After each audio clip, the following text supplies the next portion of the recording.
Magandang oras mga kababayan, mga ka-Golden Boy. Nako, merong ginagawa pala ang China sa karagatan sa buong mundo ngayon.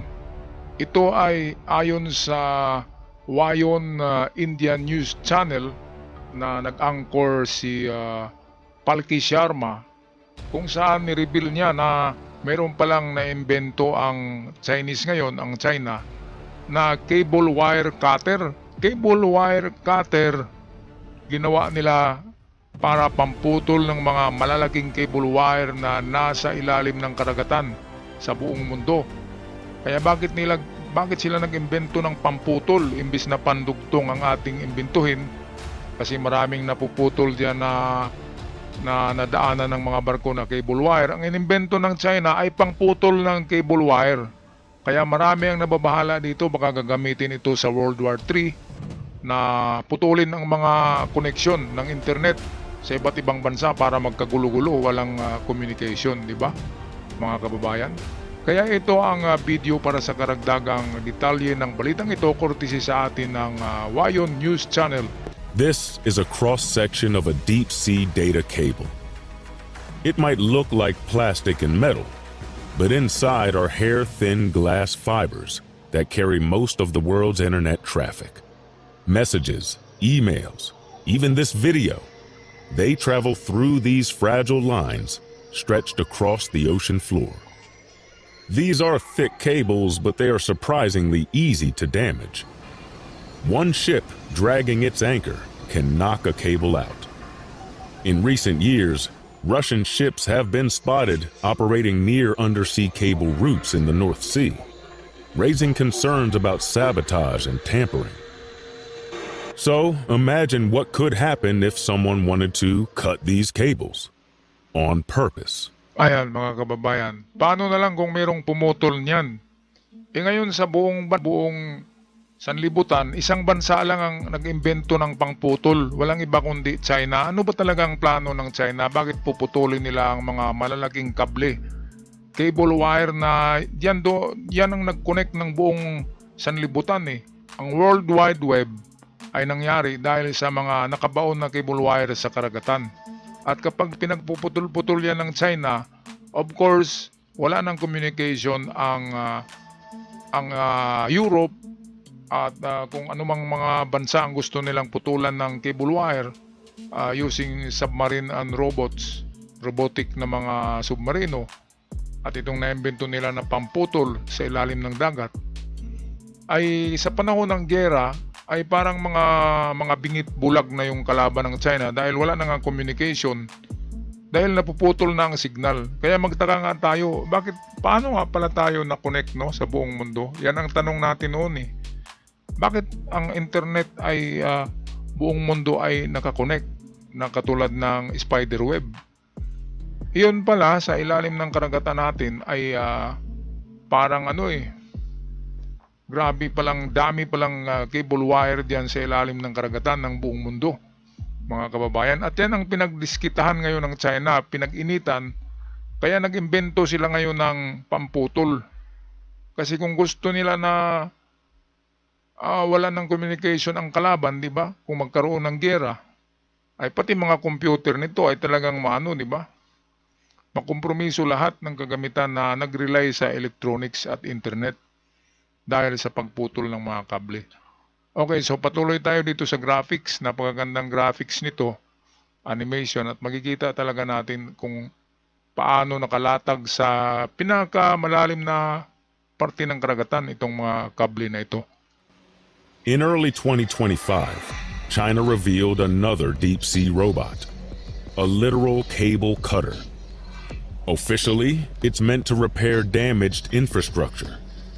But a device like this could also be used to quietly disable cables, thousands of meters below the surface, out of sight and out of reach, without anyone noticing.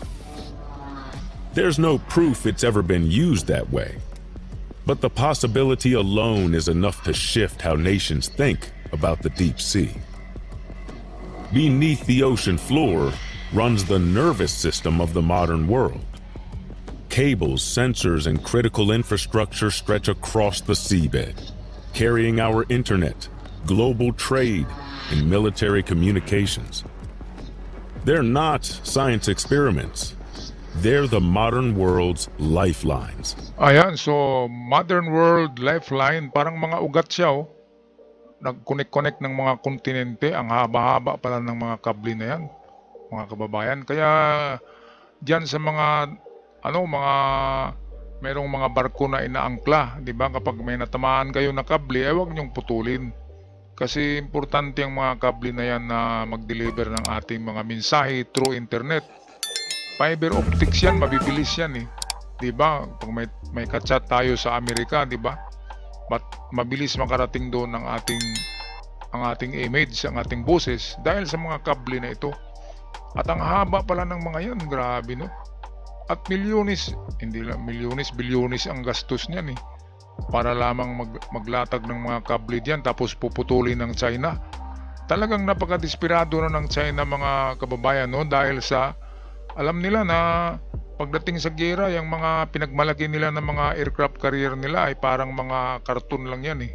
Kumpara sa Amerika. Ang Amerika ay tested na yung mga aircraft carrier at talagang loaded yan ng weapons. Itong China naman ay parang malaking tumbalubong bakulaw lang eh. 'Di ba? Kung tingnan mo, wala namang mga kargayan ng mga diyan, na mga bomba. Ay malaki lang siya tingnan pero walang laman. Parang taong walang utak na malaki ang ulo. Yun yung kanilang mga aircraft carrier na pinagmayabang. Akala nila ay matatakot ang Amerika. Mabuti pa ginugol nila yung pera ng China sa mga infrastructure project nila sa China, hindi sa mga armas panggera. Dahil ganun pa rin, kahit anong gawin nila ng mga diyan, napalabas na marami silang armas, wala pa rin pagdating sa gera, wala pa rin sinabi sa Amerika yan. Sa totoo, yung air power superiority sa mga eroplano, wala sa kalahati ang China sa Amerika. Ang gera kasi ay hangin na yan eh, air superiority na. Hindi na barko-barko ang labanan ngayon ng gera, sa hangin na. Kaya walang panalo sa Amerika talaga ang China. Kahit ano pang gawing nila mga diyan. Kahit anong ipapakita pa nila na natapos nila ng malalaking barko, malalaking submarino, walang binatbat pa rin sa Amerika. Dahil ang Amerika ay walang tigil din sa paggawa ng mga ganun. Dahil nga kontrolado ng Amerika ang sila ang nagkontrol talaga ng mabuti nga at demokrasya ang nagkontrol ng power or ng nagiging superpower na bansa. Mabuti nga at Amerika. Kung China ang nagiging superpower, 'di ba? Na nagkontrol sa buong mundo, lagot na tayo. Wala nang demokrasya, komunista na, mga kababayan. Okay, patuloy tayo sa bidyong ito courtesy ng Wayon Channel with Palki Sharma. About cutting power cables. You heard that right. China has unveiled a deep-sea cable cutting device. It's the first nation in the world to do so, to officially disclose such a tool. This cable cutter can operate at depths of 4,000 meters. But most undersea cables are just 2,000 meters below the surface. So what is China's plan here? What are they trying to do? Why have they developed cable cutters to operate 4,000 meters below the sea level? China has already been accused of sabotaging underwater cables, and the latest unveiling shows that it is the biggest threat to undersea networks across the world. Ito mga kababayan, noon pa man ay mayroon na palang pagsabotahe ang China ng mga undersea communication cable wires. Noon pala ay natiktika na yan na may mga pinutol na sila ng mga kable diyan sa karagatan. Malamang ay ang karagatan ng Australia, yun ang pinag-initan nila Kaya ano na lamang ang mangyari, example, mawala ang internet sa Pilipinas ng 1 linggo, 'di ba? Magkagulo na. Kasi ang negosyo ngayon ay pinapatakbo ng internet. Katulad ko na content creator, 'di ba? Kung wala tayong internet, walang YouTube. Kaya napaka ang China, kung hindi nila kayang gera sa talagang bakbakan ng armas, dito nila sisirain nila ang communication, ang internet. Dito sila makaganti. Pag sinira mo yan, ang laki-laki ng gastos niyan eh. Pag pinutol mo yan, of course, hindi na pwedeng pagdugtungin yan dahil mga fiber optics yan. Hindi naman pwedeng isolda yung fiber optics. Kundi papalitan talaga yan ng bagong mga cable wires. At ilang buwan ba bago matapos yan? Matagal yan na mga proyekto. Grabe itong China, no, mga kababayan, hindi man lang nag-isip na kapag pinutol nilang mga kable na yan, ay pati sila ay maapektuhan din. Kasi hindi na sila maabot o ma-reach out ng Western civilization. Ganun naman talaga ang gusto nila na sila yung maghari. Kaya yung itira nila ng mga cable wire ay yung made in China or papuntang China. Diba? Anong naisip niyo mga kababayan? Bakit nagplano silang puputulin ng mga kable? At bakit sa buong mundo sila lang yung gumawa ng inbensyon na pamputol ng kable? Imbis na ang imbensyon mo ay paano i-repair ang kable, iba naman ang imbensyon nila kung paano putulin. Napakaano talaga ng mga utak ito. Parang pang na to yung last resort na sa gera, kapag hindi sila nanalo, puputulin nila lahat para tabla-tabla na. Di ba mga kababayan? Okay, patuloy tayo kay Palki Sharma. Beijing has just unveiled a deep-sea cable-cutting device which can cut the underwater communication, power and internet lines. China is now the first country in the world to publicly accept that it has deep-sea cable-cutting devices. Developed by the China Ship Scientific Research Center, the device can target armored cables that are layered with steel.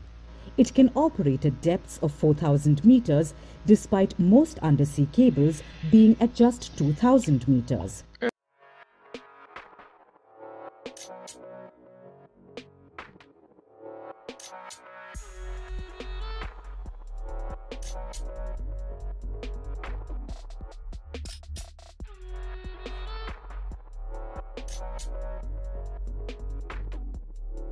Ito mga kababayan, itong naimbento nila na machine ay hindi basta-basta dahil waterproof siya hanggang 4,000 meters deep. Ano bang puputulin nila? Pupunta ba sila ng Marianas Deep? Ang Marianas Deep ang pinakamalalim na karagatan. 4,000 meters deep underwater ang kaya ng kanilang robotic cable cutter. Parang submarino lang yun na robot na merong arm cutter, merong parang kamay na maglalagari. Kaya ang mga cable wires daw ay nasa 2,000 meters lang eh. Pero bakit hanggang 4,000 meters ang inimbento nila? Ibig sabihin, meron silang puputulin doon sa pinakamalalim na karagatan na mga cable wire. Baka yung nandun sa Marianas Deep, which is konektado yun sa Amerika. Diba mga kababayan? Kaya napaka-advance ang pag-isip ng China, pero napaka-traidor na style yan. Kasi sa panahon ng gera ay ang katumbas niyan ay parang binumba mo na rin ang mga water supply ng kalaban, di ba? Wala nang mainom ang kalaban. Ganon din yun. Puputulin mo ang cable wire, wala nang communication. Yan ay mga gawain ng mga duwag. Mga duwag. Ang mga Chinese, mga duwag. Kasi bakit cable ang pinagdiskitahan nila? Ayaw ba nila na mayroon pang TikTok? Ayaw nila na mayroon pang YouTube?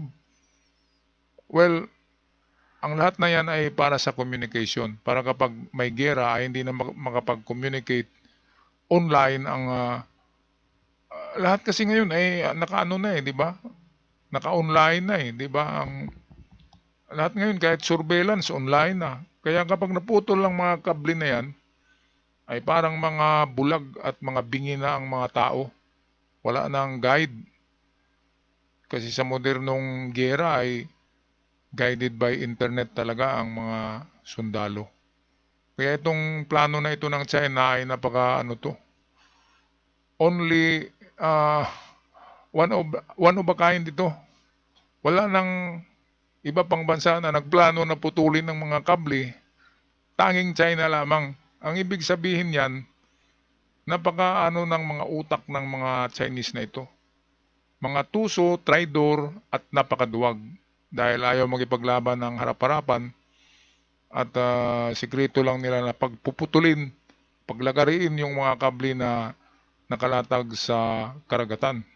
Sa buong mundo Grabe. Patuloy tayo sa video courtesy ng Wayon News Channel with Palki Sharma. A titanium alloy shell and oil-compensated seals prevent the cable cutter from exploding at such depths. It can be mounted on cheap submersibles and is operated remotely using a robotic arm. China operates the world's largest submersible fleet, which means this cable cutter could be seen on thousands of Chinese submarines. China's latest cable cutter poses a threat to global maritime power dynamics. Beijing has already been accused of underwater sabotage. Taiwan says that Chinese ships have cut undersea cables at least 27 times in the last 5 years. Ayan mga kababayan, 27 times pala na pinutol ng China ang mga kable sa Taiwan.